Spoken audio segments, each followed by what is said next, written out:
তিনটে করে 20 ডিম দিয়ে 30 আনলিমিটেড তরকারি। তিনটা পরোটা, একটা কাঁচামরিচ আর এক খন্ড পেঁচ, মাত্র 30 টাকা।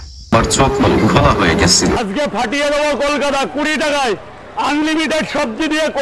কলিকাতা ফাটিয়ে দিব আজকে আনলিমিটেড সবজি দিয়া। রাজুদা পরোটা বেচে কলিকাতা ফাটিয়ে দিব ভাই। ওটিকে দূরেই থাকো, কলিকাতার মধ্যে থাকলে বাদা কিন্তু ব্রাস্ট হয়ে যাবে গা পরোটার নগে নগে।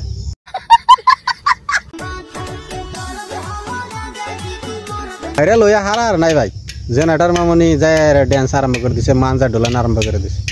বাইরেল একবার ওইলো হেনে ভাই যায় পরোটার দোকান হই আর রানমন্ডল হই আর যেতি হোক ওনে যায় মানজা ডোলানি কও, উলান ডোলানি কও, যেই ডাই কও ডুলাই দিব। ডুলাইলেই ভিউ, ডুলাইলেই ভাইরাল। সঠিক বলেছেন। আপনারা এবার থেকে আমি আবার রিকোয়েস্ট করছি, আপনারা ফুড ব্লগিং আমার কাছে আসা বন্ধ করুন। এরকম জ্বালা যন্ত্রণা যদি তোমাকে দেয় তাইলে এই যে উজ্জ্বল বর্মার কাছে দেওয়া যে কি করণ রাখবো।